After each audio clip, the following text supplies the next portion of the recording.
Lately, I've been thinking about promises God has given me. There are glimpses of things I believe He has planned for my future.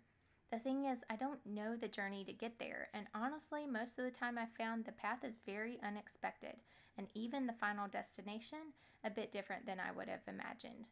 But God walks with me, and that is my comfort. If my eyes are on Him and my ears open to following His voice, the path I travel is the one He has set. And His path, though harder, leads to real life. Matthew 7:13 through 14. God will sometimes give promises of future hopes, though when He gives us a desire for something that could only be from Him, we expect that desire, that end of the journey, to be near.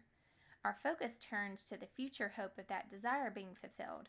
But then our hope can change from being in God Himself, and now it's turned to the object of our desires. Even if they are good desires, godly desires, our hope is not in the future, but in the one who will always hold it. I understand. You've been waiting.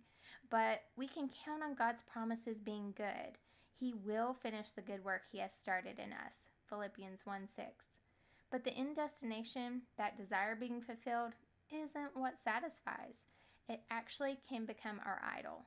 Instead, it's on the journey itself where we get to see more of God and where the miracle of growth in Christ happens. It's the journey that gives God the glory and where we get to live, not for the expectation of what is ahead, but in all God has in store to get us there. I think of young Joseph and his dreams God gave him of his brothers one day bowing down before him. I'm sure that seemed like a very unlikely dream to come true when his brothers threw him in a pit and then sold him into slavery.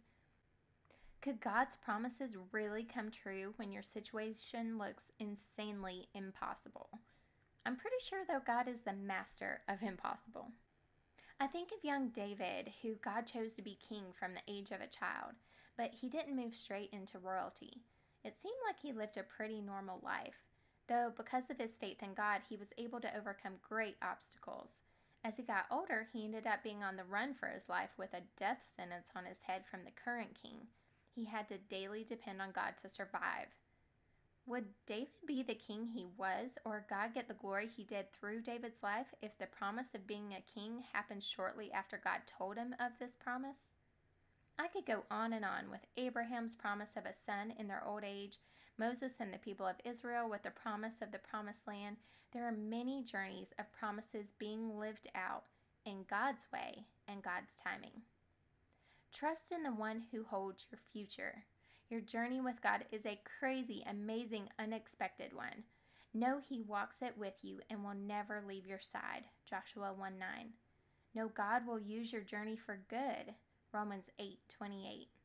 Know God's timing and ways are not our ways, but His ways are way better. Isaiah 55:9. And as you wait on God's promises, put your focus not on waiting for one thing, but waiting on more of God in the journey of taking you there. Enjoy the journey, my friends. Much love.